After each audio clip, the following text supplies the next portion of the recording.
네, 어머님들 안녕하십니까? 혹시 어머님들 우유 좋아하세요? 아버님도 오셨어요. 와, 그러시구나. 혹시 어디 우유 좋아하시나요? 제가 학생 때 우리 자녀를 둔 학부모님들 간에 이런 얘기가 있었어요. 우리 애 초등학교 때는 서울우유를 먹였고 중학생이 되면서 연세우유를 먹였지. 그리고 고등학교 1학년이 돼서 건국우유로 갈아탔네. 고3이 되어서 삼육우유를 먹였지 뭐야. 에이구 구구. 그런 얘기가 있었어요. 지금은 삼육두유밖에 없지만 예전에는 있었습니다. 우리 부모님들 어떤 우유를 우리 자녀에게 먹이고 싶으신가요? 네. 아니, 뭐 이것저것을 떠나서 저희 엄마는 서울유를 굉장히 좋아하시더라고요. 이게 그렇게 뭐 꼬숩고 맛있다 그러시면서 이걸 좋아하시더라고요. 조금 이따가 제가 퀴즈 하나 드릴 텐데 맞추시면 이거 목장에서 갓 따끈따끈 신선한 우유를 선물로 드리겠습니다. 자, 제가 가르친 학생이 올해 서울대에 갔어요. 건설환경공학부입니다. 학종 일반 전형으로 갔거든요. 특목고 아니고요. 우리 삼육고등학교예요. 네. 제가 있던 아까 말씀하신 그 청운학사에 같이 제가 데리고 있던 학생입니다. 자, 그럼 퀴즈 나갑니다. 이 학생은 몇 학점으로, 그래도 서울대인데 그죠? 몇 학점으로, 내신 등급 몇 학점으로 갔을까요? 1학점? 내신 등급 2학점? 2학점? 2학점? 조금만 더 쓰세요. 네, 조금만 더. 네. 3학점? 조금만 내려주세요. 4학점? 3.5? 2.5 조금만 더. 2.7 거의 비슷합니다. 네, 어머님 당첨되셨어요. 네, 축하드립니다. 네, 그래도 서울대인데 게다가 건설환경공학부인데 2.8등급 서울대 갔습니다.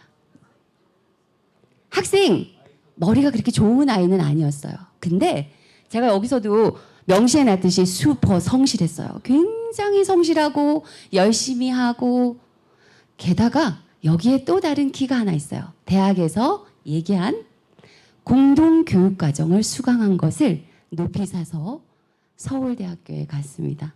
오늘 우리 아이가 서울대 갈 수 있을지 없을지 같이 한번 연구해 보도록 하겠습니다. 오늘 교육과정 지금 급변하는 변화 속에서 저희가 교육과정을 좀 알아야 되지 않겠습니까? 그래서 함께 우리 아이들의 미래를 위해서 고민해보는 시간을 가졌으면 좋겠습니다. 이 그림을 보면 무슨 생각이 드시나요? 우리 어머님들. 미로죠. 저는 이걸 보면서 너무 급변해요. 얼마 전엔 내일 모레 우리 3학년 애들 시험 봐야 되는데 갑자기 뭐 불수능이니 뭐니 그죠? 킬러 문항을 어찌 하니 마니 굉장히 혼란스럽죠. 이 미로 속에서 우리 아이들이 어쩌면 어디로 가야 될지를 몰라서 헤매고 있는 건 아닌지 안타까운 마음이 들 때가 많습니다. 늘 우리는 인생의 기로에 서 있죠. 어디로 가는 게 바른 길일까? 어느 길을 선택해야지 우리 아이가 좀 더 잘 갈까? 그래서 오늘의 주제 choice 선택을 한번 잡아봤습니다. 자, 선택하면 우리 뭔가를 먼저 해야 되는데 이 숫자를 보시면 혹시 기억나는 게 있으십니까? 192. 혹시 아시는 분? 좀 어렵죠. 이게 오늘 하게 될 교정선생님은 딱 알고 계셔요. 고교학점제와 관련된 내용입니다. 우리 중학교 2학년 학생들은 전면 고교학점제가 실시되죠. 이 아이들이 졸업할 때 이수해야 될 학점이에요. 교장선생님이 말씀하셨는데 그 다음 숫자 이건 뭘까요? 2028. 네, 전면 고교학점제가 실시되는 중학교 2학년 학생들이 대학 가는 해예요. 혹시 중학교 2학년 학부모님 계세요? 와, 오늘 잘 오셨습니다. 알아야 될 거 아니에요, 그죠? 저는 우리 아이가 어릴 때 바이올린 배울 때 일부러 저도 같이 배웠어요. 옆에서 잔소리 하려고. 근데 2028, 이 해가 우리 아이들이 대학 가는 해이자 우리 중학교 2학년 아이들은 2028 대입 전형을 보셔야 돼요. 예, 그래서 중요한 숫자입니다. 유의미한 숫자죠. 자, 고교학점제는 단계적으로 지금 시행이 되고 있습니다. 이미 발돋움을 시작했어요. 단계적으로 시행돼서 중학교 2학년 학생들이 고등학교 1학년이 될 때 전면 시행이 되는 겁니다. 그리고 기존에 단위였던 것이 이제 학점으로 바뀌었어요. 그래서 고교학점제예요. 예. 그리고 180 단위였던 것이 174학점, 약간 적정화로 조금 줄었죠. 기존에 최저급 성취수준 보장지도였는데 이제는요 미이수제가 도입됩니다. 그러면 이수를 못하면 어떻게 되죠? 졸업 못하는 거죠. 근데 아직 걱정하지 마시기 바랍니다. 지금 중학교 3학년까지는 아직 적용이 안 되니까 이렇게까지는 이제 중학교 2학년부터 적용이 될 예정입니다. 현재 중학교 3학년까지는 2015 개정 교육과정이 되어지고 있어요. 그래서 이 부분에 대해서도 우리가 좀 잘 알고 넘어가야 될 것 같고요. 그리고 우리 중학교 2학년 학생들은 2022 개정 교육과정으로 이제 바뀌게 됩니다. 이 교육과정이 왜 중요하냐면 교육과정에 따라서 학교 성적이 주어지고 수능도 그에 따라 변화합니다. 지금 현재는 선택형 수능으로 지금 이루어지고 있는데 우리 중학교 2학년들은 이제 내년에 발표될 거예요. 새로운 대입 제도. 많은 변화가 있을 것으로 예상됩니다. 앞으로 살펴봐야 될 것 같고요. 바로 아까 말씀드린 192학점을 이수하게 되면 이 아이가 졸업을 하게 됩니다.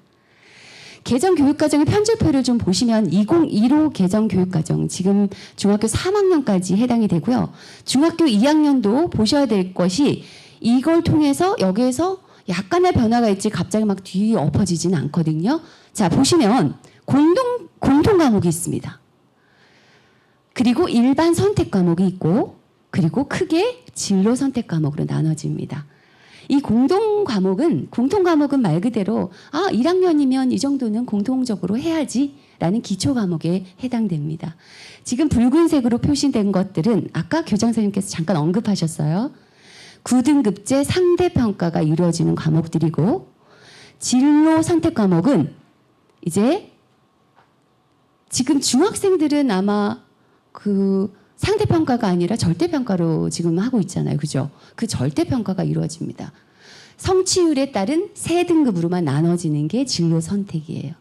그래서 이렇게 개정 편제표가 이루어지고요. 지금 푸른색으로 된 것들은 수능 과목에 해당됩니다. 이제 상대평가와 절대평가를 다 아시겠지만 잠깐 짚고 넘어가겠습니다. 상대평가는 석차 등급 9등급제가 적용되는 과목입니다. 그래서 우리 아이가 이제 고등학생이 되면 지금 고등학교 학부모님들은 아마 알고 계실 텐데요. 4%가 안에 들면 1등급이에요. 그 다음에 11%까지 2등급, 그 다음에 23%까지 3등급에 해당되는 겁니다. 이렇게 상대평가예요. 수학이 95점이에요. 그런데 100명 중에 이 아이가 3등을 했어요. 그럼 몇 프로 안에 들죠? 4% 안에 들죠. 이 아이는 1등급입니다. 그런데 반해서 아까 말씀드렸던 진로 선택 과목, 절대평가, 이것은 어떻게 이루어지냐면 똑같은 95점이지만 표시가 다르죠. 즉 이렇게 A, B, C 세 단계로 나눠져서 등급이 표시가 됩니다. 그래서 성취율에 따른 성적 표시가 이루어지는데 이것은 학교나 과목에 따라 약간의 차이는 있습니다만 이런 퍼센티지. 그럼 이런 질문이 들어야 돼요. 아니 그러면 너무 뭉뚱그려진 거 아니야? 9등급으로 하던 거를 3등급으로 하면 이걸로 어떻게 대학에서 평가라고 애를 뽑지? 그죠? 그럴 때 입사관들이 바로 뒤져보는 게 있습니다. 과목별 세부 능력 및 특기사항. 이걸 통해서 아이의 특성, 얼마나 학업에 열심인지, 어떤 아이인지 참여도, 그 외에 태도와 특기할 만한 사항들 이걸 통해서 대학은 아이들을 선발합니다. 과목별 평가 예시를 보시면요.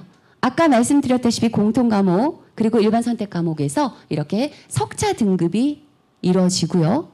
진로 선택 과목은 B 이렇게 A, B, C로 나눠진 B 등급으로 표시가 되겠죠. 그리고 예체능이라든지 교양 과목은요. A나 Pass 이렇게 표시가 됩니다. 이러한 상대평가는 한마디로 말씀드리면 몇 등이냐? 절대평가는 몇 점이냐? 수능에서는 국어, 수학, 탐구에 해당되겠고요. 그리고 영어, 한국사, 제2외국어는 절대평가입니다. 현재. 내신에서는 좀 전에 말씀드렸듯이 이렇게 적용이 됩니다. 이 녀석이 여기 왜 여기 있죠? 자, 우리 고등학교 현재 1학년 학생의 편제표를 가지고 저희가 조금 더 자세하게 보도록 하겠습니다. 우리 고등학교 1학년 학부모님도 계시죠? 조금 복잡하지만 너무 중요하기 때문에 좀 자세히 보셔야 돼요. 자, 1학년 과목 구성입니다. 2학년 과목 구성입니다. 우리 3학년 과목 구성입니다. 혹시 뭔가를 못 느끼셨나요? 지금 좌측에 있는 과목들은 학교가 지정해주는 과목입니다. 비록 일반 선택 과목들이 있지만 선택은 선택이지만 거의 지정이 되는 과목이라고 보시면 돼요. 현재는. 그리고 지금 3학년에 해당되는 지금 1, 2학년들은 지금 3학년에 해당되는 거는 학생 선택 과목이 학생 선택이 훨씬 많죠. 네, 이렇게 되어 있습니다. 그래서 우리 대학에서 선발하는 상대평가 등급, 성적 이런 데서 좀 의미 있고 중요한 부분이 1, 2학년 때 많이 되어 있습니다. 1, 2학년 때 많이 되어 있어요. 그죠? 그래서 이 블럭으로 되어 있는 부분들이 바로 상대평가 9등급제입니다. 1, 2학년 때 그래서 성적을 위해서 조금 신경을 좀 쓰셔야 돼요. 그리고 3학년 때 가면 이렇게 선택 과목이 많아집니다. 진로 선택 과목이 좀 더 많아져요. 근데 사실 지금 중학교 2학년 학생들 같은 경우에는 이제 전면 시행이 되면 학생의 선택 폭이 좀 더 넓어질 거예요. 지금 현재는 2015 교육과정에 의해서 지금 이런 상태입니다. 그래서 지금 1, 2학년 때 주로 물론 3학년 때도 상대평가 등급이 나오는 과목들이 있습니다만 옮겨 다니는 과목이 굉장히 많아요. 대학생들처럼. 일로 갔다가 절로 갔다 그런 과목이 주로 많습니다. 근데 1, 2학년 때는 이렇게 정해진 과목들이 주로 많죠. 이게 상대평가입니다. 이게 신경을 써야 돼요. 그래서 이때 1, 2학년 때 조금 더 신경을 써서 해두는 것이 좋다. 저희 학교는요. 일반고 중에서도 IP 융합교과 중점 교육과정이 있어요. 제가 와서 보고 너무 놀랐어요. 저는 강남의 휘문고라든지 이런데 뭐 견학도 갔었고요. 그리고 민족사관고라든지 나름 유명한 그런 학교들을 많이 가봤는데 그런 데에서도 볼 수 없는 양질의 수업을 하고 있더라고요. 우리 학교가. 기계 일반, 인공지능, 기초 그래픽, 프로그래밍 우리 선생님들이 아예 상주에 계시면서 학생들에게 이런 양질의 수업을 해주고 계세요. 이렇게 고등학교에 문이과는 지금 폐지됐잖아요. 우리 때는 문과, 이과 뭐 이런 게 있었는데 그런 게 폐지됐는데 대학의 계열, 학과는 아직도 존재합니다. 그렇기 때문에 이 학생의 진로나 희망, 관심 분야에 따라 선택 과목이 너무 중요한 시대입니다. 그래서 더욱더 고민스럽고 우리가 함께 고민해야 되는 겁니다. 자, 첫 번째 초이스 갑니다. 과목 선택. 이제 의문이 가시죠? 그러면 과목 선택 우리 애가 뭘 해야 되지? 의문이 가야 됩니다. 자, 그래서 저희 학교에서는요. 지난주에 학생 선택 중심 교육과정 박람회를 했었어요. 일주일 동안 아이들이 선택 과목, 어떤 과목을 선택하면 좋을지 안내서와 교과서 이런 것들 샘플을 쫙 배치해 놓고 아이들이 점심시간마다 와서 고민해 볼 수 있는 시간을 줬어요.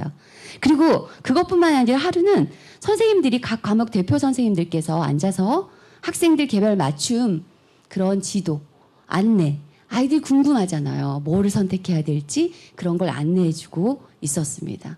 여기 보면 우리 저희 교감 선생님도 아주 열심히 지금 설명해주고 계시죠. 이렇게 우리 아이들에게 이런 것을 하다 보니까 저도 질문을 받았어요. 선생님, 과목 선택을 뭘 해야 돼요? 너는 뭘 하고 싶은데? 아니 뭐 성적을 잘 받을 수 있는 과목을 선택하면 되는지 아니면 뭘 하고 싶은 걸 해야 될지 또 아이들이 이런 질문을 했어요. 선생님 근데 전 사실 이거 듣고 싶은데요.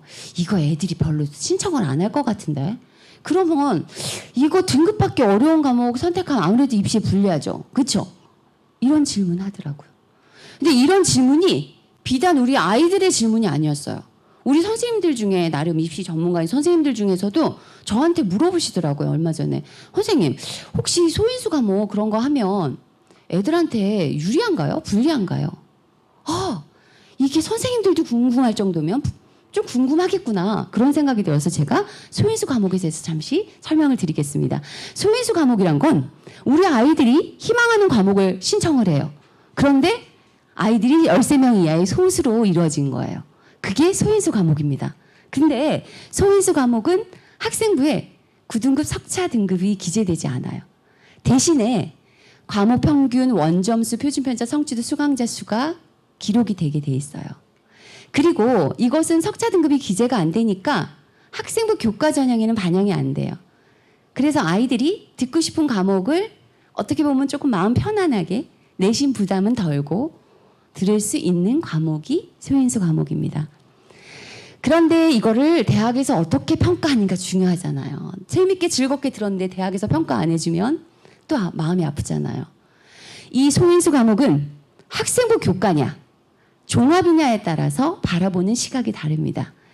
교과 전형은 아무래도 내신 성적을 많이 봅니다. 근데 종합은 보는 시각이 달라요. 어떻게 다른지 저희가 한번 같이 살펴보겠습니다. 정량평가냐 정성평가냐 어떻게 하는지 볼게요. 자, 경희대에서는요 교과를 이렇게 반영한다고 합니다. 인문계열은 사회나 한국사 이런 과목들을 반영할게. 그리고 자연계열은 과학을 좀 반영을 할게. 아무래도 전공 관련해서 이런 게 좀 필요하지 않니? 이렇게 해요. 그리고 우리 동국대에서도 마찬가지로 교과를 반영을 우리 인문계열에서는 사회, 자연계열에서는 과학 이런 거를 좀 우리가 좀 적용하려고 그래요. 이게 대학에서 반영한다는 교과목들이에요. 게다가 동국대에서 뭐까지 얘기하냐면요. 석차 등급 상위 10개 과목을 반영을 하겠습니다. 이런 학교들이 좀 있어요. 그래서 우리 어머님들이 대학 입학 전형을 꼭 살펴보셔야 돼요. 관심 있는 대학 있으세요? 서울대? 보셔야 돼요. 뭐가 있는지. 기존에는 지금 이번엔 좀 바뀌었습니다만 기존에는 과학 2 과목을 반드시 수능해서 봐야 됐었어요. 서울대 가려고 했는데 나중에 시험 보고 보니까 나 2 과목을 안 봤네. 꽝이죠. 내가 가려고 하는 대학을 보셔야 돼. 이렇게 상위 10과목을 넣는다 그러면 우리 아이가 국어도 왜 언어와 매체, 합법과 작문, 국어도 여러 과목이 있잖아요. 그중에서 내가 잘한 것만 딱딱딱 넣으면 되니까 어때요? 더 유리할 수 있겠다. 이렇게 생각해 볼 수 있어요. 전과목을 하는 곳이 많은데 여기는 이렇네? 그럼 우리 아이는 여기를 한번 넣어볼까? 이렇게 해볼 수 있죠. 그리고 우리 공동으로 우리 학생부 종합전형 평가 요소에 대해서 대학들이 정리한 게 있어요. 거기서 제가 가져왔는데 진로 역량에 대해서 대학에서 이렇게 얘기합니다. 전공과 관련된 과목을 이수하기 위해 추가적인 노력을 하였는가? 그리고 딱 구체적으로 얘기해 줍니다. 공동교육과정 온라인 수업 소인수 과목 등 이걸 대학에서 본다는 거예요. 그것뿐만 아니라 이렇게 풀어서 얘기하고 있어요. 학생도 노력이 필요하다. 난이도나 수준이 높아 수강을 기피하는 소인수 과목을 수강한다면 대학도 아는 거죠. 왜? 예를 들어서 물리 2나 화학 2나 이런 과목도 어려워요. 굉장히 심화된 과목들이거든요. 게다가 아이들이 많이 선택할까요? 비교적 많이 선택을 안 해요. 그럼 다 기피하죠. 다 알아요. 대학도. 힘든 거 다 알아요. 하지만 그걸 선택하면 자기 주도적인 탐색 과정을 고려해서 학습한 태도와 의지를 높게 평가할 것이다 라고 얘기하고 있어요. 대학에서는. 그 밖에 한양대는 이렇게 얘기합니다. 자신의 흥미와 적성을 충분하게 고려해서 선택 과목을 이수하고 노력한 모습을 보일 때 긍정적으로 평가하겠다. 경희대에서는 이렇게 얘기합니다. 인문계열은 사탐을 좀 이수하세요. 그리고 우리 자연계열인 경우에는 수학은 미적분, 그리고 과탐인 경우에 전공 관련 과학 2를 이수할 것을 권장합니다라고 얘기해요. 대학이 뭘 원하는지 아시겠죠? 무조건 내신 등급만 높은 거? 그게 아니라 이제는 조금 바뀌었어요, 시대가. 분명히 보셔야 될 건 이거는 제가 동국대학교 학생부 종합전형 가이드북에서 따온 건데요. 의생명공학과에 합격한 학생이에요. 어떻게 평가했는지 보세요. 자, 화학에서 원점수 88, 생명과학에서 92점. 뭐 둘 다 나쁘진 않아요. 그죠? 근데 보니까 생명과학은 1등급인데 화학은 4등급이네. 에이, 얘는 안 되겠네. 그냥 이러고 말지 않아요. 대학에서는. 그 다음에 대학에서 뭘 본다고요? 숫자를 봅니다. 아, 보니까 여기는 학생 수가 많아서 1등급을 받을 수 있었는데 여기는 보니까 4분의 1밖에 안 되는 애들이 아, 그래서 좀 어려움이 있었구나. 얘가 수준이 4등급은 아닌데 좀 더 높은 아이일 수 있겠구나 라고 대학에서 판단하는 겁니다. 대학에서 그렇게 얘기합니다.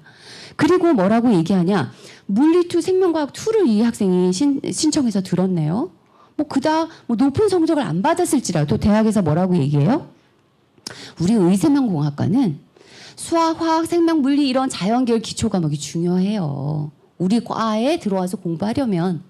그래서 여기 보니까 이 학생은 물2, 생2 이런 걸 들었네요. 전공 관련해서 이런 과목에 대해서 심화해서 전공 역량을 기르기 위해서 노력을 했네요. 그래서 점수를 잘 줍니다. 그것뿐만이 아니에요. 왜 러시아어, 한문 이런 거 있잖아요. 이런 거 애들 신경 안 쓰겠죠. 아, 이런 거 중요하지 않으니까. 근데 이런 것도 봐요. 학생부 종합전형에서는. 왜? 이런 거 비교과잖아요. 비주요 교과. 비주요 교과인데 이런 거에도 소홀히 하지 않고 아주 잘하지는 않았지만 그래도 그냥 던져버리진 않았죠. 그래서 꾸준히 유지하고 있는 부분 또한 성실성에서 본다는 거예요. 대학에서. 그래서 모든 과목을 다 잘할 필요는 없지만 그냥 애들이 버리는 과목 이런 거 없어야 돼요. 그러지 않는 것이 좋습니다. 이렇게 오히려 소인수 과목을 기피했을 때 대학에 입사관들에게 물었습니다.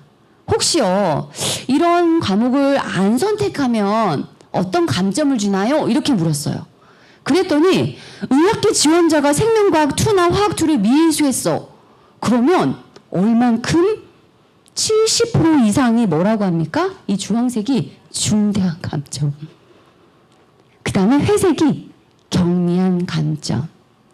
아유, 괜찮아요. 영양 없어요. 라고 한 사람이 한 사람도 없습니다. 입사관들이 평가를 하는데 이렇게 얘기해요.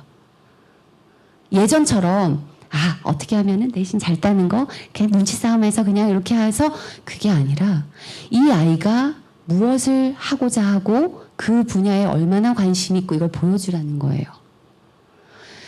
물리 계열도 마찬가지 물리2, 화학 계열도 마찬가지 화2, 생명과학 계열 생명과학2에 대해서 미수했을 경우에 50% 이상의 입사관들이 중대한 감점을 줄 것 같아요. 라고 얘기합니다.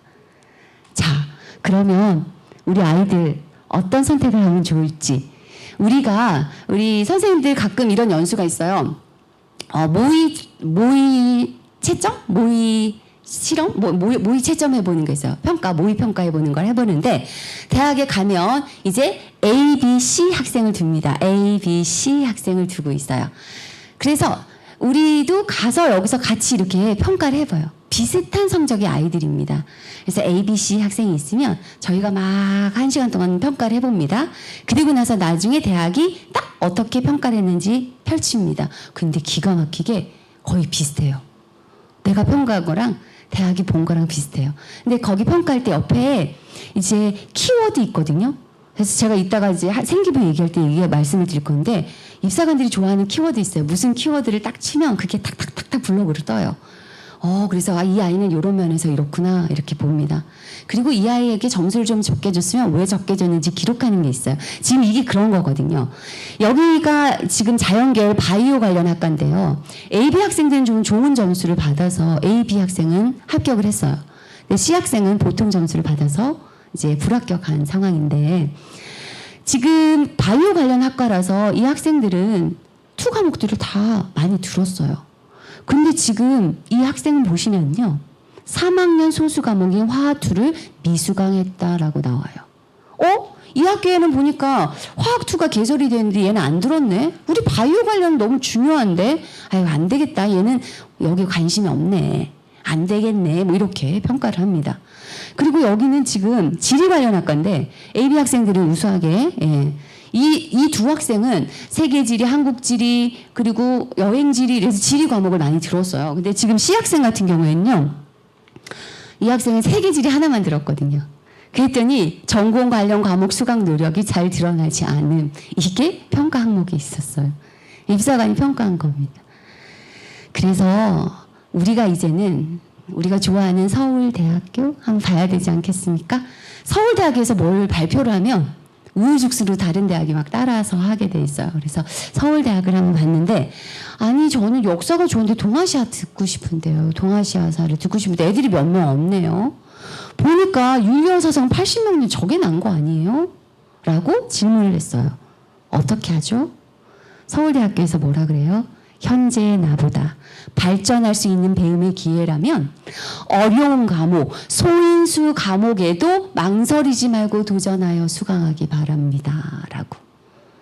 우리 아이들이 대학에서 이렇게 평가하는 그런 다양한 방식으로 학생들이 이수할 수 있도록 지금 이렇게 제공해주고 있으니까 우리 아이들이 어떤 과목을 선택하는가 성향을 보면 대략 애가 파악이 된다는 거예요. 어떤 애구나 이렇게 파악이 된다는 거예요. 우리 아이들이 어떤 과목을 선택하면 좋을까요? 좋아하는 과목을 해야 되나? 아니면 진로 연계? 아니면 수능 연계? 어떤 걸 해야 되지? 우리 친구가 저거 선택했으니까 이걸 해야 될까? 인생에서 원하는 것을 얻는 첫 번째 단계가 내가 무엇을 원하는가를 아는 것이라 그래요. 우리 아이가 무엇을 원하고 무엇이 필요한지를 아는 게 중요할 것 같아요. 우리 강원도 교육청에 가면요, 이 공동교육과정, 아까 우리 서울대 간 그 친구가 한 공동교육과정이 개설이 돼 있어요. 한번 관심 있으신 분들 한번 들어가 보시면 좋을 것 같아요. 굉장히 다양한 수업들이 있죠. 아, 선생님 우리 고등학교는 이런 수업이 없네요. 걱정하지 마세요. 공동교육과정을 통해서 얼마든지 아이들의 역량을 펼칠 수 있습니다. 이걸 통해서 수업을 들으실 수 있고요. 공동교육과정에 대해서 학업 능력도 좋은데 그것보다는 태도의 관점을 둔다. 이 학생의 자기주도적인 진로 탐색 역량, 이런 걸 본다. 전공 적합성, 이런 걸 본다라는 거죠. 그래서 이런 걸 보시고 그래도 아직 과목에 대해서 조금 잘 모르겠다 하시면요, 유튜브에 보면 고교학점제 선택과목 맛보기라는 것이 있어요. 그걸 통해서 한번 알아보셔도 좋고요. 또 하나 광주광역시에서 만든 책자가 있는데 너무 좋더라고요. 제가 가져왔어요. PDF 파일, 이게 한 400페이지 가량 되거든요. 필요하시면 제가 지금 준비해 와서 바로 쏴드립니다. 자, 이거 보시면 이게 굉장히 도움이 될 거예요. 어떻게 되냐면 이 목차예요. 이제 학과 안내들이 있고 그 다음에 상경계열은 어떤 거를 공부하고 뭐 이런 설명이 되어 있고요.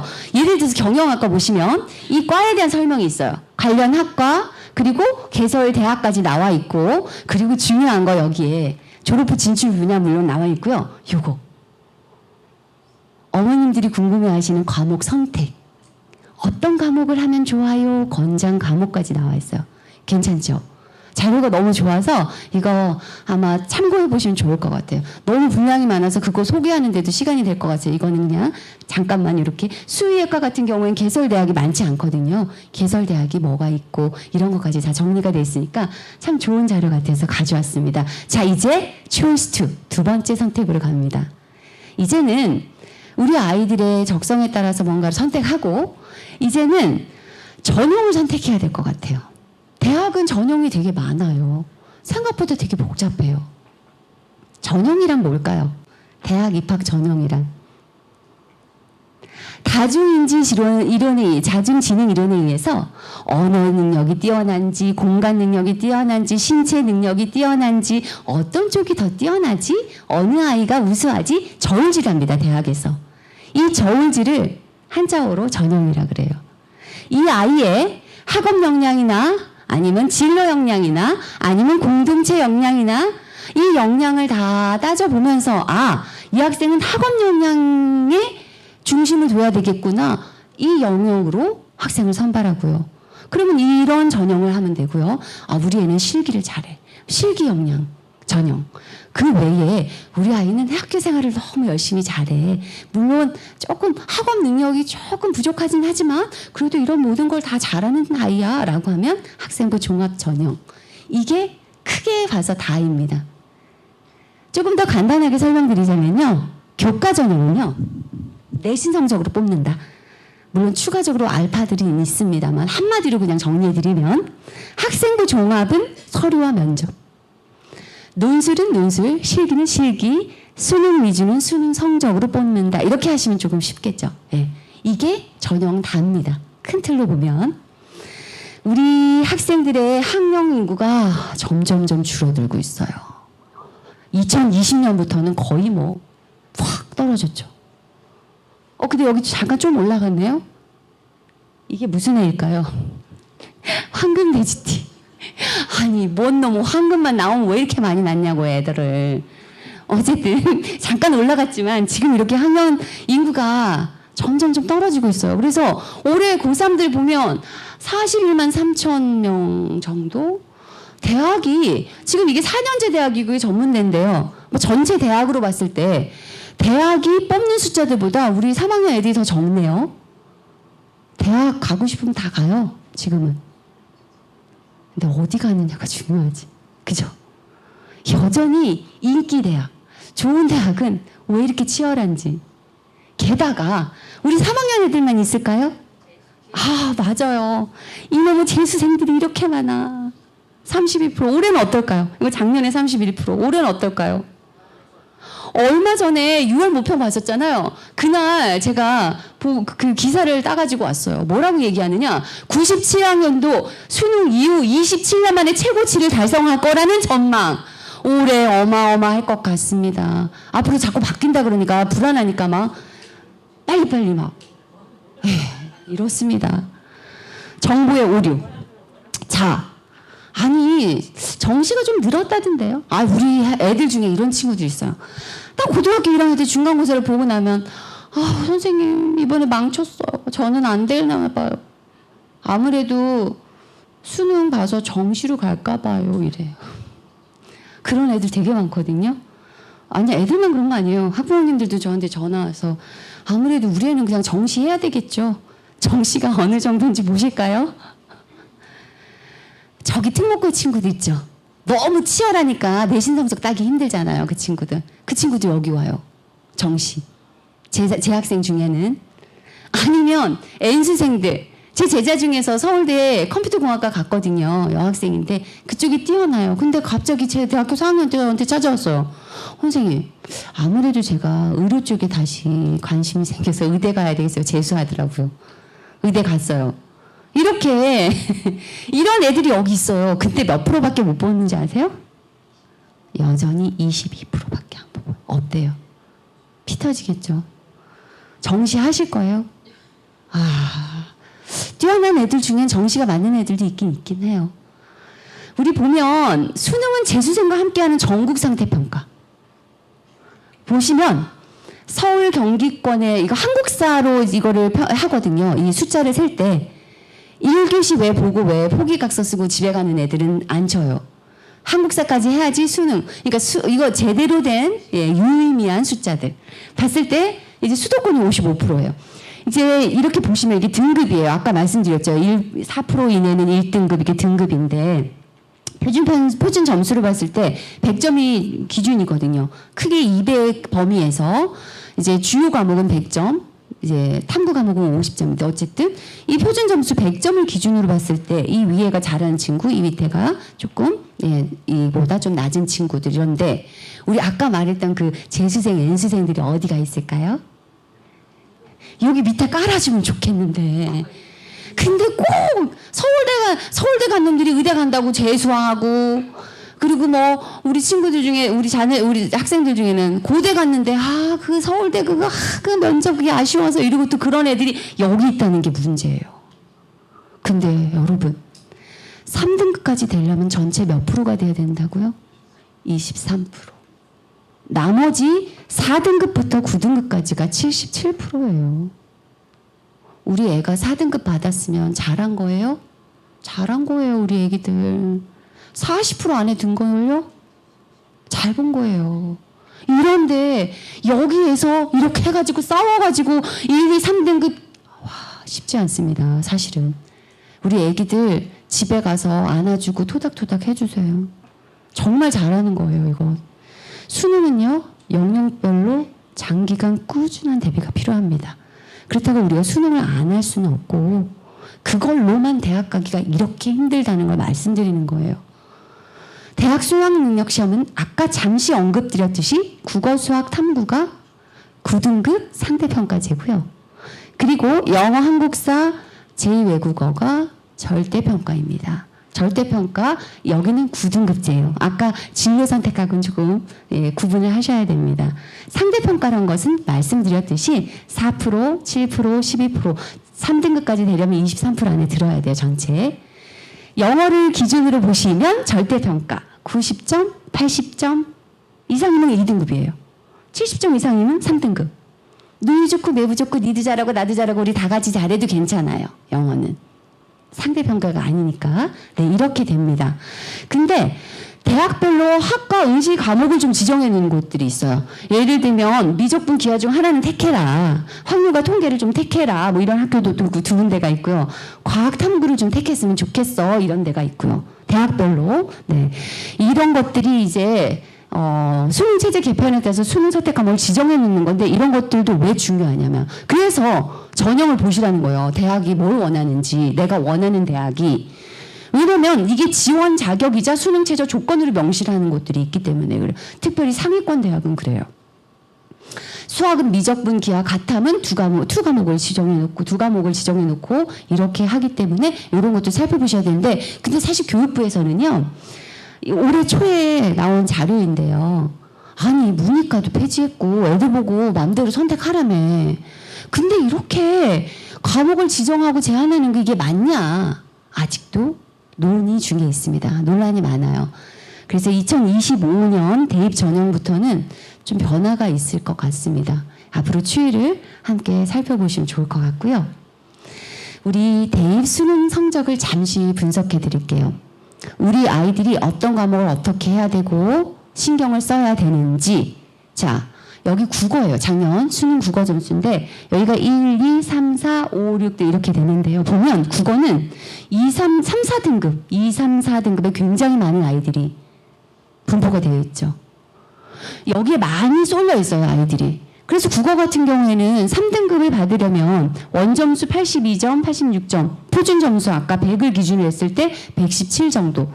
5등급인 경우에는 63수 67이니까 표준점수 중간에서 약간 밑에 이 정도. 국어는 그래요. 근데 수학 좀 잠깐 보실까요? 우리 애들 수포자 많잖아요. 수학 포기하면 안 돼요.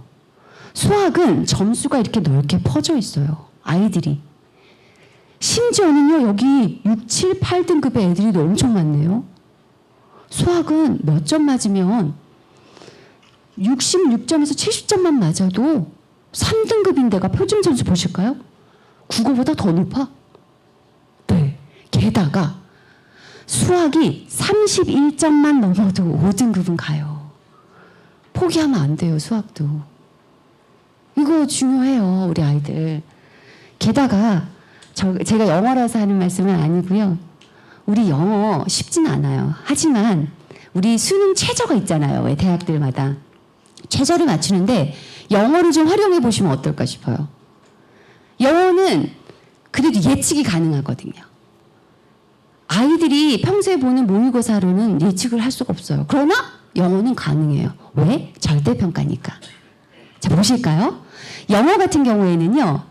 평소에 좀 준비를 그리고 중학교 때도 영어를 좀 해두시면 고등학교 때는 수학도 해야 되고 너무 바쁘거든요. 그래서 영어를 좀 다져주시면 훨씬 좋아요. 영어는 무조건 자 이게 보세요. 절대평가를 하다 보니까 4등급 60점 이상인 아이들이 평균 지금 최근 3년간 평균 68%. 2022년도에는 71% 아이들이 4등급을 받았어요. 아까 4등급 되려면 몇 프로 안에 들어야 되죠? 상대평가는 40% 안에 들어야 돼요. 영어는 이게 가능해요. 국어 22년도 국어를 한번 비교해 보실까요? 지금 2등급 받았잖아요. 27.8% 안에 들어서 국어는 4등급이에요. 우리 71% 안에 들어서 어쨌든 이 친구는 60점을 넘었거든요. 그래서 4등급 받았지만 국어 같은 경우에는요 6등급이에요. 영어 절대평가 예측 가능한 이 과목을 또 활용해 보시면 좋을 것 같습니다. 우리 부모님들이 이제 모의고사 성적표를 받으실 거예요. 근데 가끔 보면 이렇게 딱 보고 1등급 2등급 잘했네 이러고 끝나시면 안 돼요. 왜 모의고사 성적표가 이렇게 복잡할까요? 볼 게 많아요. 이것만 보면 의미가 없어요. 모의고사는 재학생들끼리만 싸우는 그거거든요. 등급이 무슨 의미가, 상대평가 무슨 의미가 있어요. 나중에 그 어마무시한 N수생들이 막 뛰어드는데 늘 저는 이런 얘기를 많이 들어요. 선생님, 제가 분명히 모의고사 볼 때 최저 다 맞췄거든요. 근데 수능 보면 왜 이렇게 안 되죠? 당연한 거예요. 그게 실력이고 실수가 아니에요. 보세요. 모의고사를 보면 이것만 보시면 안 됩니다. 여기에서 원점수를 우선 보시죠. 득점을 보세요. 원점수를 보고 국어 88, 수학 88 둘 다 똑같네. 근데 등급이 달라요. 왜 그럴까? 원점수는 똑같지만 상대평가니까요. 우리 이 표준 점수를 보셔야 되는데 200점 기준으로 봤을 때 범위로 봤을 때 100점이 중간 범위예요. 100점이 표준이에요. 여기를 기준으로 해서 하는데 국어가 134점이니까 조금 더 어려웠나 보다. 아니면 애들이 좀 못 봤나? 그래서 표준 점수가 좀 국어가 더 올라갔어요. 그래서 이게 1등급이 된 거죠. 그 밖에 백분율도 보셔야 돼요. 전국 백분율을 보면 얘는 96.32 백분율. 이건 어떻게 봐야 될까? 100명을 놓고 봤을 때 내 뒤에 96명이 있다는 거예요. 그렇게 보시면 돼요. 이 아이는 4% 안에 들었네 앞에. 그러니까 1등급. 이렇게 보시면 돼요. 이제 보실 줄 아시겠죠? 네. 그리고 이제 과목별 이것도 보셔야 돼요. 이 아이가 계산 문제는 다 맞았네. 100점이고 이건 득점이에요. 이해 문제도 다 맞았네. 근데 추론 문제 보니까 좀 틀렸네. 문제 해결 이것도 좀 틀렸네. 뭐가 부족하지 이거를 알 수 있는 게 이겁니다. 뒤에 보면요. 과목별로 보충이 필요한 문항 번호도 다 나와요. 그래서 이걸 보고 그러면 아까 보니까 14번이 틀렸던데 14번 문법이 부족하구나. 문법을 훑어주는 거죠. 모의고사가 목적이 아니에요. 수능을 봐야 되니까 모의고사를 보고 얘가 뭐가 부족한지를 해서 왜 애들이 틀리는 걸 또 틀리더라고요. 그걸 보충해 주셔야 되죠. 아시죠? 그리고 마지막으로 봐야 될 것이 문항 정보표입니다. 이거는 A는 80% 이상이 다 맞는 거예요. 정답률. 쉽다는 얘기죠. 밑으로 갈수록 어려워요. 이 친구 보니까 수학을 잘하는 친구네요. A, B, C, D까지는 다 맞았네. 그죠? 그런데 이 과목들을 2로 된 문항 정보표에 2로 된 부분들을 좀 틀렸네. 그러면 이 친구는 기초나 개념 그런 것보다는요. 좀 심화된 거. 응용 문제 이런 거 위주로 좀 해주셔야 될 것 같아요. 재학생만 치르는 등급 의미 없습니다. 우리 원점수, 수능 시험을 보고 수능 그런 문제들 보고 원점수를 보면서 이 아이가 어떻게 되는가 보면서 수능을 대비하셔야 돼요. 그래서 EBSI에 들어가시면 여기 기출문제가 쫙 나옵니다. 여기 과목별로 연도별로 다 나와요. 문제, 정답 그리고 해설 강의까지 활용해 보시면 좋을 것 같아요. 이렇게 해서 대입 전형은요. 수시와 정시로 나뉘는데 아까도 말씀드렸듯이 수시는 이렇게 종합전형, 교과전형, 논술전형, 실기전형 이런 것들이 있는데 정시는 수능 위주의 전형인 거죠. 그래서 수시 모집은 9월에 원서를 써요. 정시는 12월에 하고. 수시는 6개까지 쓸 수 있다는 거 들어보셨죠? 전형 6개라는 것은 내가 예를 들어서 경희대학교 기계공학과를 가고 싶다. 꼭 거기를 가고 싶어. 그러면 레오 르네상스 전형, 종합전형 하나 쓰고 교과전형 쓸 수 있다는 거예요. 그리고 나머지 4개 이렇게. 그런데 이렇게 정시는 가나다 군별 하나니까 3개를 쓸 수 있겠죠. 근데 지금 6개 카운팅에 들어가지 않는 그런 대학들이 있습니다. 즉, 뭐 전문대학, 산업대학, 육해공군, 사관학교, 카이스트, 유니스 이런 학교들은요 6개 외에도 얼마든지 쓸 수 있어요. 능력만 된다면 우리 아이들이 한 번씩 써볼 수 있습니다. 이런 데 너무 좋은 데잖아요. 그죠? 네, 이런 데도 써볼 수 있습니다. 우리 아이들에게 그나마 좀 나은 게 정시보다는 수시다. 그죠?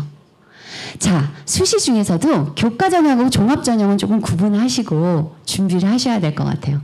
교과전형은 아무래도 교과 성적을 봐요. 그죠? 그리고 대학별로 이제 교과를 반영하는 방법들이 조금씩 다르니까 그것도 보셔야 되겠고, 이수 과목 확인하셔야 되겠고요. 그리고 학생부 종합전형 같은 경우에는요, 교과도 보지만 그 외에 과외 활동들을 봅니다. 비교과 활동들을. 학교생활 열심히 했는가, 그리고 학교 간 공동교육과정도 이수했는가, 이런 것도 보는 거죠. 관심을 봅니다. 그리고 특징이 있다면 교과전형은요, 합격 예측 가능성이 커요. 비슷한 아이들이 보통 쓰거든요. 그리고 여기는 충원 합격률이 높아요. 중국 합격자가 많아서. 그리고 이제 2020년 2년부터는 조금 이 숫자가 늘어서 교과전형 좀 숫자가 늘어서 더 많아질 것으로 예상하는데, 그런데 이제 종합전형 같은 경우는 경쟁률이 좀 높은 편이에요. 자기 성적보다 조금 더 잘 갈 수도 있어요. 생활기록부가 탄탄하면. 그래서 요거는 합격 예측 가능성은 좀 낮지만 그래도 더 잘 갈 수 있는 유리한 전형이다. 그래서 교내 활동이나 면접 준비 등 열심히 1학년 때부터 해두는 게 좋아요. 이 수시와 정시 선발 비율을 보시면서 얼마나 뽑는가.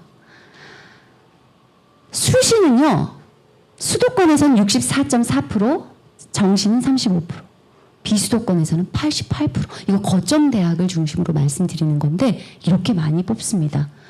그리고 전형별로 보시면 수도권에서는 종합전형이 좀 더 우세하네요.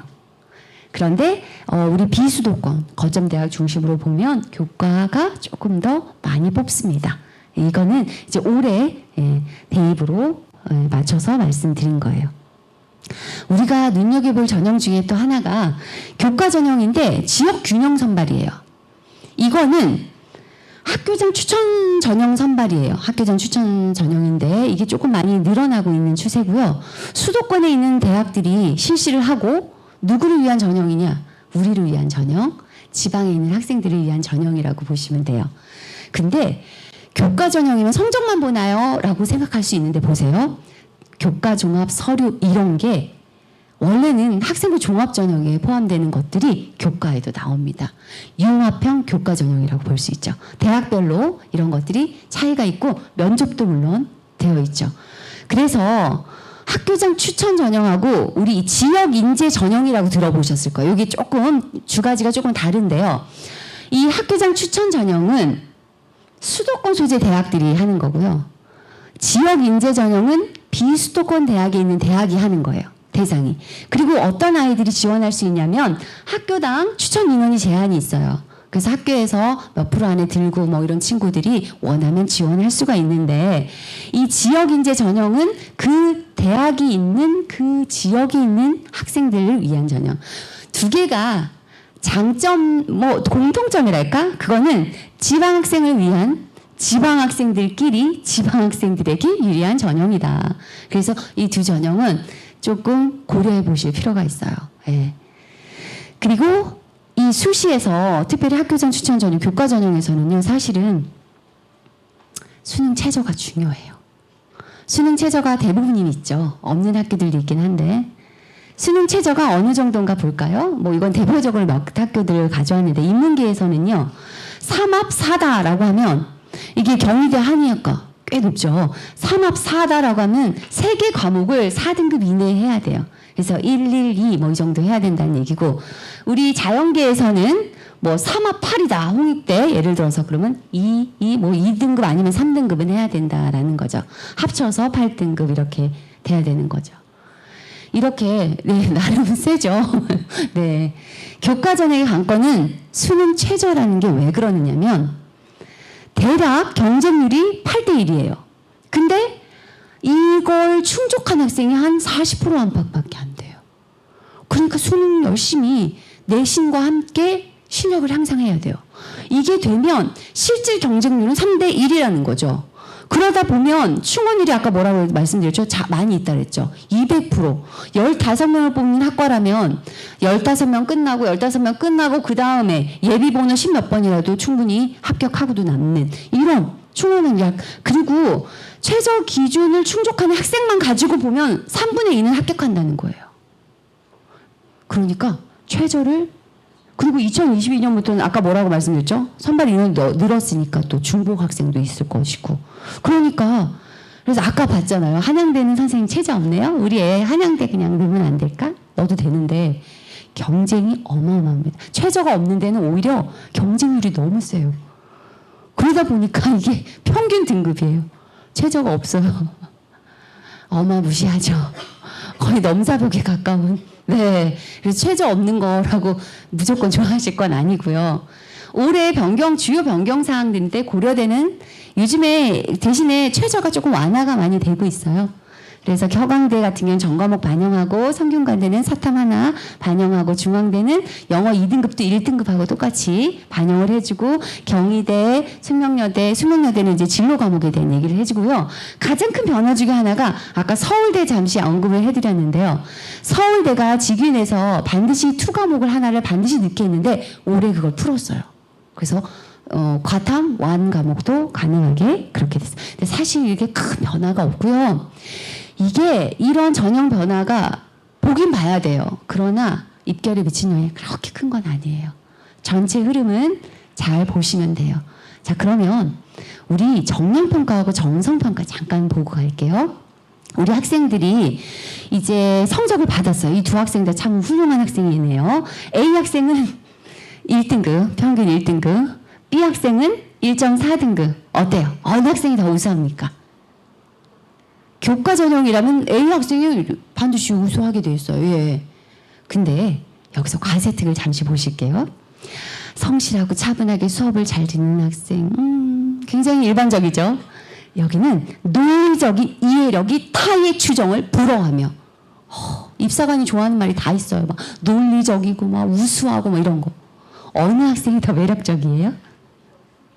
학생부 종합전형이라면 그렇죠. 사실 수치만으로는 판단할 수 없어요.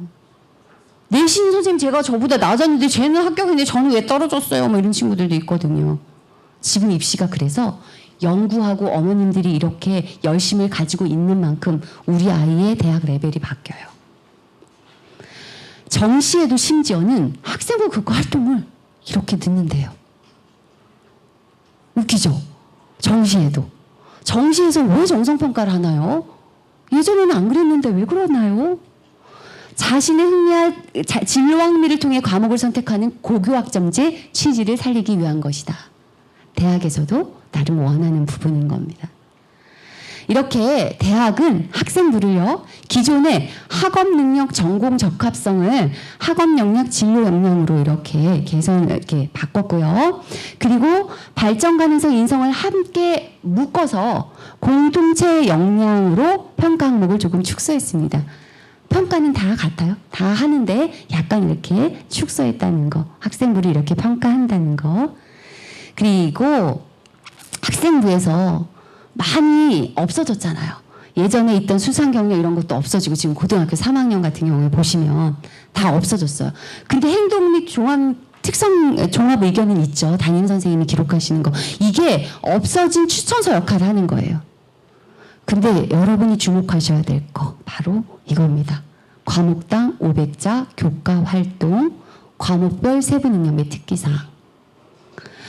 아이가 한 과목당 500자면 10과목이면 5,000자고요. 세 학년을 합치면 15,000자. 선생님들마다 기록해 준 걸 보고 아이를 판단합니다. 기가 막히게 그걸 다 보다 보면 이 아이가 유형이 보여요. 아, 얘는 되게 조용한 아이네. 이 아이 되게 적극적이네. 이게 보여요. 한 사람만 판단한 게 아니기 때문에 대학에서 그거는 신뢰합니다. 자, 제가 그래서 생기부를 살짝 가져왔어요. 다른 학교에 3등급 후반의 학생인데요. 보세요. 적극적으로 수업에 참여한 성취도 성과 성승 효과를 거두었음. 발전이 기대되는 학생. 문제풀이를 통해 수능 실력을 키움. 이렇게. 굉장히 평이하죠. 이 아이를 특성을 아실 수 있겠어요? 어머님들이 입사관이라면 전 잘 모르겠어요. 너무 평이해서. 자, 우리 학교 길이부터 다르죠. 이 아이가 똑같아요. 3등급 후반. 근데 이 아이가 기계공학과가네요. 근데 지금 제가 일부러 사탐 과목을 가져와 봤어요. 다른 과목 더 잘 돼 있어요. 근데 사탐을 가져왔어요. 관련 없잖아요. 근데 보세요. 수학제 9일집에 관한, 이거 한국사거든요. 왜 한국사에 보면 조선 수학자에 관한 이야기 나오잖아요. 그거에 관한 구체적으로 명시해주고 이 아이 보니까 수학에 관심이 있는 애네. 딱 보이잖아요. 그리고 스스로 심화, 아까 말씀드렸죠? 입사관이 좋아하는 말 나왔네. 심화, 발전, 탐구 다 나왔네. 이거 키워드로 찾아본다니까요. 입사관들이 실질적으로. 생활군과 생활발시의 변화를 뭐를 어떻게 했길래 얘가 우수한지를 설명해 줘야 돼요. 그래야 신뢰성이 있습니다.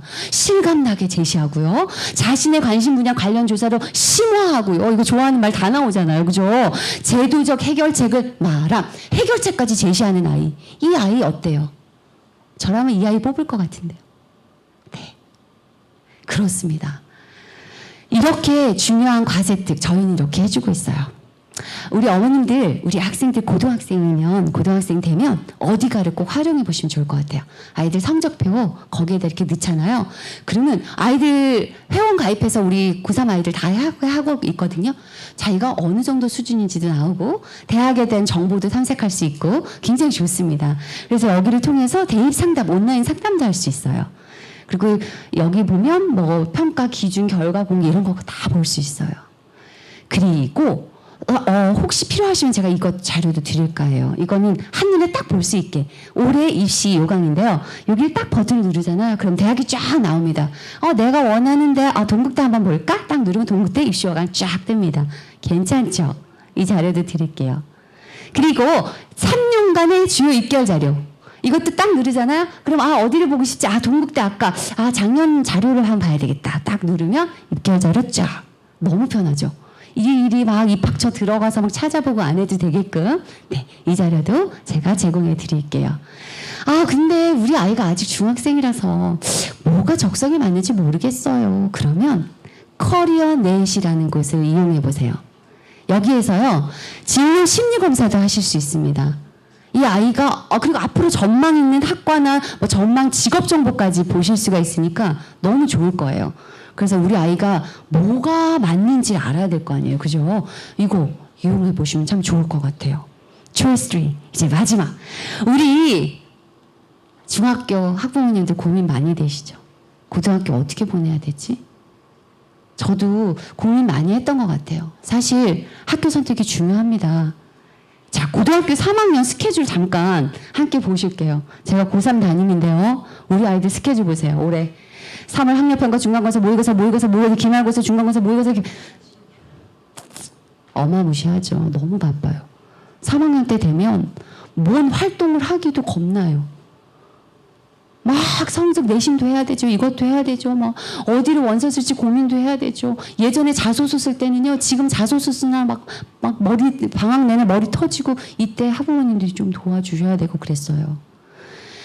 고등학교 1학년 때 미리 그래서 이제 와서 내가 뭐 할까요? 이러면 너무 조금 늦어요. 3학년 때는 고1 때 미리 다각도로 관심 분야를 확장하면서 수업 활동을 적용시키시고 이제 2학기 되면서부터는 이제 2학기 들어가면서부터는 관심 분야를 좀 구체화시킬 필요가 있어요.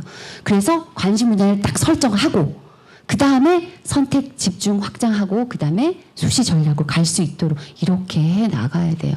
그럼 우리 중학교 3학년 어떨까요? 3학년 2학기 말이 되면 우리 아이들이 너무 해이해져요. 11월 초인가? 그때 기말고사 끝나면 얘네들이 수능 다 본 애들이네. 사실 이때가 가장 여유 있는 시간이지만 가장 중요한 시간이에요. 이때 어떻게 보내느냐가 고등학교 3년을 좌우합니다. 실제로 그래요. 겨울 방학 때 정말 잘 활용하셔야 돼요. 운동선수도 동계훈련 어떻게 합니까? 진짜 빡세게 하죠. 그게 바로 결과로 나와주잖아요. 바로 대회에. 우리 아이들이 이때 어떻게 보냈냐가 고등학교의 결과로 말해줍니다. 수학 선행은 한 1학년 과목인 수학전. 사실은 어떤 아이들이 이래요. 선생님 저요 이제 미적분하고요 확통하고요 저 수투까지 다 뗐어요 뭐 이러는데 그게 학원의 진도인지 우리 아이의 실력인지 점검해 보셨습니까? 너무 많이 가봐야 소용이 없어요. 그리고 국어 영어는 문법 꼭 끝내세요. 제가 영어 이제 제가 왜 말이 안 나오죠? 제가 너무 강하게 강조하고 싶어서 제가 이렇게 말이 막 더듬네요. 중학교 문법 영어 끝입니다. 그죠 목사님? 토플 엄청 잘 보시는 분이에요. 중학교 문법은 끝나요. 고등학교 없어요 더. 거기에서 구문이나 어휘가 심화될 뿐이에요. 이때 이거 끝내셔야 돼요. 그러면 훨씬 좋습니다. 그리고 자연계열이라면 물리원, 화원까지 한번 좀 훑어주시면 훨씬 도움이 됩니다.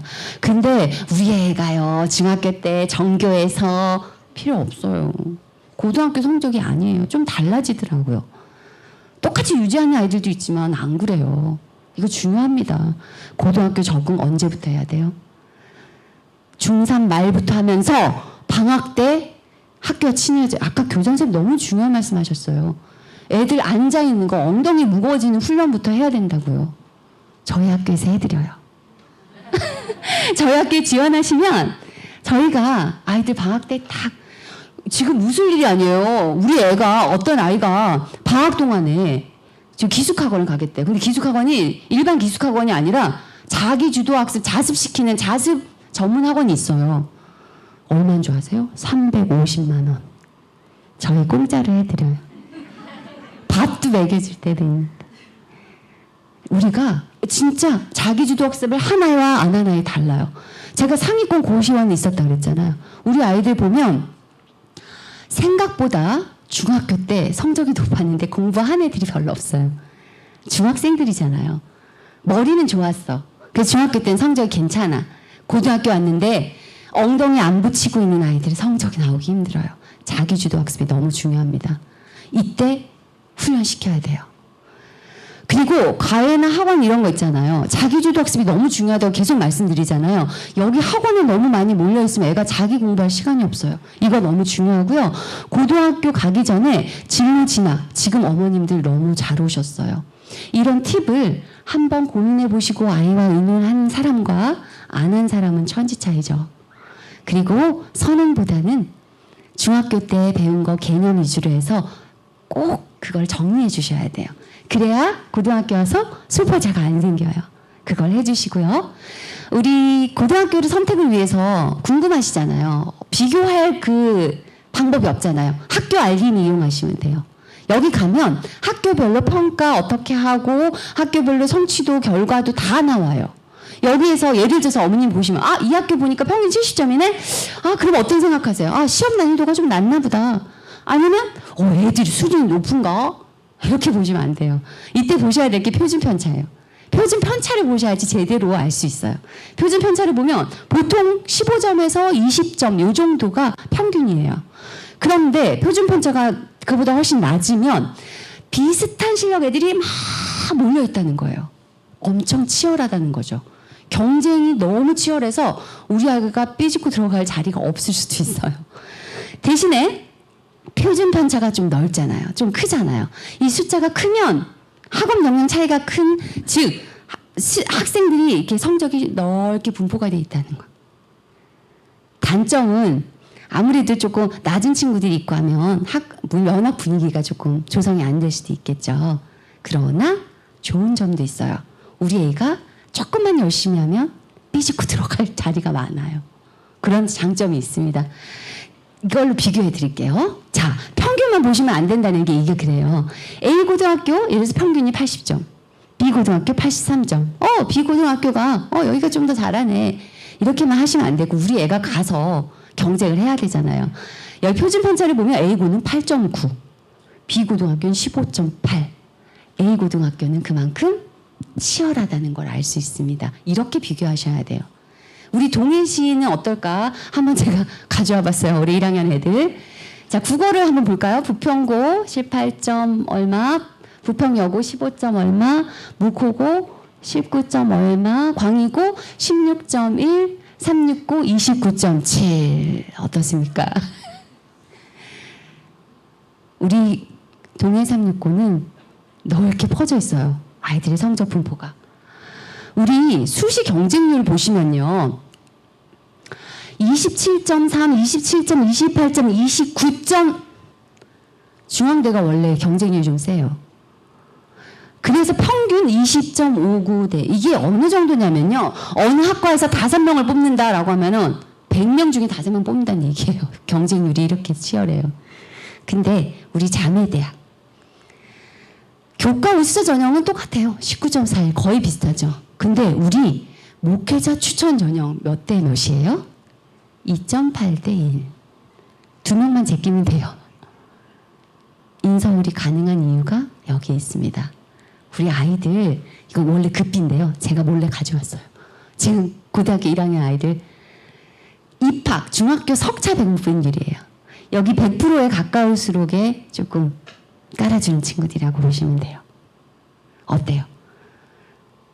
넓게 퍼져 있죠. 그래서 넓게 퍼진 표준 편차가 나온 거예요. 이게 근데 과연 나쁠까? 보세요.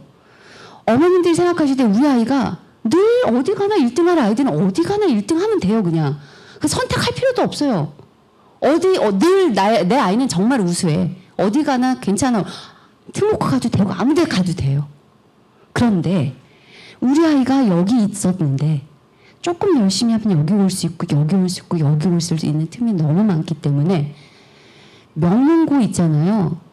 그 명문고가 목적이면 명문고 가면 되는데 우리 애가 거기에서 밑에 배경으로 깔아주는 아이가 된다면 아이가 행복하지 않을 수 있어요. 무슨 의미가 있습니까? 명문고가? 우리 애가 주인공이 돼야죠. 그렇지 않아요? 여기 인서울 합격 비결을 알려드릴게요. 입학할 때 중학교 내신입니다. 중학교 내신 100%였다는 얘기는 꼴등이었다는 얘기예요. 이 친구가 와서 인서울 사회복지학과를 가고요.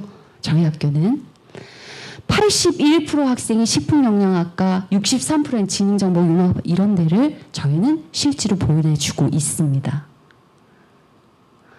우리 아이들이 인풋보다 아웃풋이 분명히 훌륭한 거 맞습니까? 맞습니다.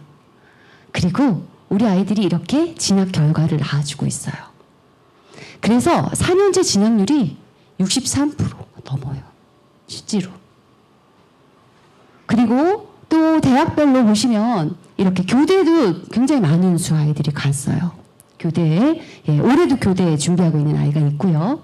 그 밖에 건국대 뭐 이렇게 많은 학교들을 가고 있습니다. 22년도에는 4년제 70%나 갔네요. 우리 학생부 종합의 특화된 학교입니다. 저희 학교는요, 특별히 진로 진학을 위해서 우리 진로 컨설팅 전문가 자격증을 가진 분도 계시고 거의 24시간 대기 중이세요. 아이들 정말 상담 많이 해주세요.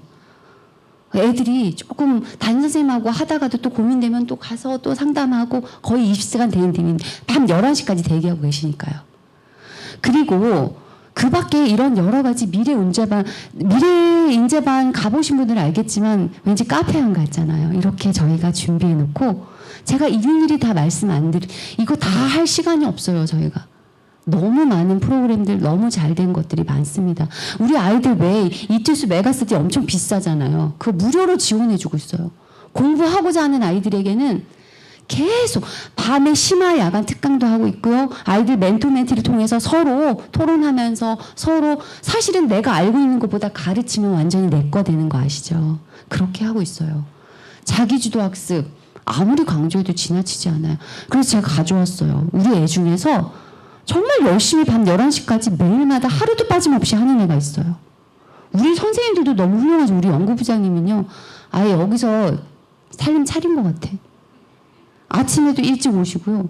밤에도 맨날 11시에 막 눈 부비면서 맨날 계시거든요. 비가 오나 눈이 오나 바람이 부나 주말도. 그렇게 해서 열심히 한 애가 있는데 얘가 1학년 때 4등급이었어요, 국어가. 그런데 지금 올해 2학년인데 1, 2등급.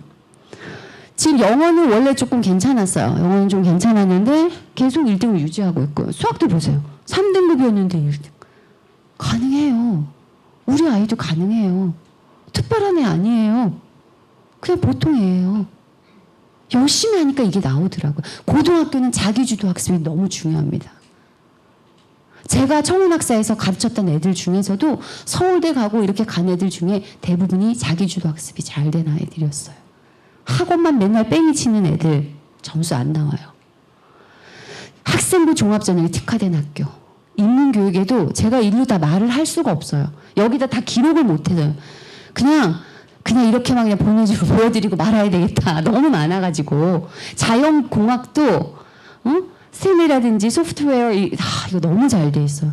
점심시간마다 무슨 애들 체험시키는데 제가 너무 놀랄 정도예요. 의료보건, 우리 요즘에 보건 계열들 아이들 관심이 많잖아요. 이렇게. 아까 사회적 협동조합 선생님들 상주하고 계시다 그랬잖아요. 너무나 좋은 로봇이며 이런 공학 프로그램들을 평소에 아이들이 하고 있어요. IT 융합교육, 우리 학교에 개설된 과목들이고요. 그리고 디지털 미디어 센터도 있습니다. 학생부 종합전형에 특화된 학교. 어떻게? 인성교육하면 동해상륙이죠. 왜 콩나물 시루에서 물이 빠져나가지만 아이들이 자라듯이 이건 제가 거짓말이 아니라 우리 아이들이 1학년 때 들어왔을 때 좀 거친 아이들이 가끔 있어요. 뭐 화난다고 뭐 벽을 치거나 뭐 쓰레기통을 막 차거나 이런 친구들이 있어요.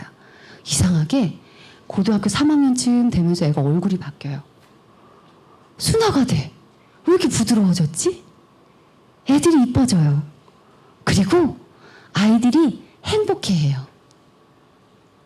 어머님들 잘 생각하셔야 돼요. 굉장히 아이들이 스트레스에 많이 쌓여요. 그 강남 아이들 상담 많이 다녀요. 정신과 진짜로. 정말 많아요. 현실적으로. 우리 아이들이 행복해야 돼요. 우리 아이들 요즘에 금주 9년만 제가 여기다 넣어놨는데 마약도 심각한 거 아시죠? 저희는 그런 것들을 교육하고 있고 아까도 영상 보셔서 알겠지만 아이들에게 자기 관심 분야를 발표할 수 있는 시간까지 주고 일을 다 말로 할 수가 없어요. 뭐 땡큐 감사합니다 인사만 해도 저희 뭐 이렇게 주는 그런 프로그램도 있어요. 그런 것도 있고 애들이 그거 사탕 하나 받겠다고 얼마나 이쁘게 인사하는지 다양한 프로그램들 일일이 제가 말씀 안 드릴게요. 시간 관계상. 그 밖에 장학금도 저희가 많이 마련이 돼 있습니다. 그리고 생명종진 그레이스 아카데미를 운영해서 아이들이 알을 부화해가지고 성닭으로 키워서 저희가 한번 이제 분양을 했어요. 그리고 또 새로 여기 보면 닭장이 있거든요. 거기 한번 보시면 닭들이 이렇게 잘 자라고 있는 거 보실 수 있을 거예요. 우리 아이들이 이 닭들을 사랑스러운 눈빛으로 바라보면서 이름도 다 하나하나 지어놨어요. 뿌링이, 하림이, 교촌, 네네, 프라다. 사랑스러운 눈빛으로 바라보면서 키우고 있어요.